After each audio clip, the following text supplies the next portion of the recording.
The thunderous explosions of Russian tanks rumbling into Kherson, Ukraine in February 2022 shook the walls of the temporary care center, where 16-year-old Denis Kostev huddled with other orphans.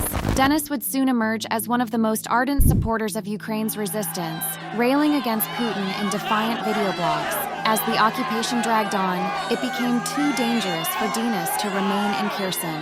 In the fall, Russian troops burst into his classroom and announced the students would be bussed to Moscow-occupied Crimea for a beach vacation. What followed was a nightmare odyssey as Denis was shuttled between camps across occupied territories, bombarded with Kremlin narratives. At one camp, he was forced to star in propaganda videos embracing Moscow's cause, wearing Russian military garb and mouthing scripted lines like, "Victory will be ours. We stand with Russia." In private, Denis confided to his half-brother Maxim that he felt trapped, getting paid for the acting roles but also coerced into informing on other Ukrainians. "They're forcing me to do terrible things, please get me out of here," he pleaded. Maxim's relatives in Germany contacted Save Ukraine, an organization rescuing children from Russian custody. A daring operation was launched to insert a family friend using falsified guardianship documents to extract Denis. But their hopes were dashed when Russian forces detained her and forced her to denounce the rescue as a scheme. For months, Denis was featured on Russian media being indoctrinated,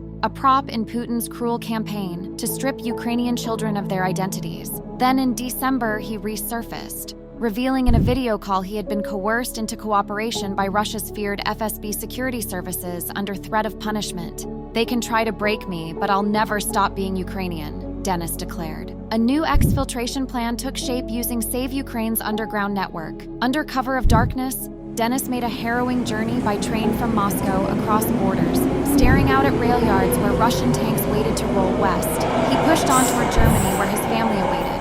But at the border, agents rejected his documents, leaving a crestfallen Denis stranded in Poland with a Ukrainian refugee family. There, he alternated between longing for home and parroting Kremlin narratives about the war he had been so heavily indoctrinated with. "I'm a lost soul," Denis said with a helpless shrug when asked if he felt more Ukrainian or Russian. As he works to secure new travel documents, the struggle continues to extract him from the psychological clutches of his Russian handlers and reassert his true identity after this traumatic journey.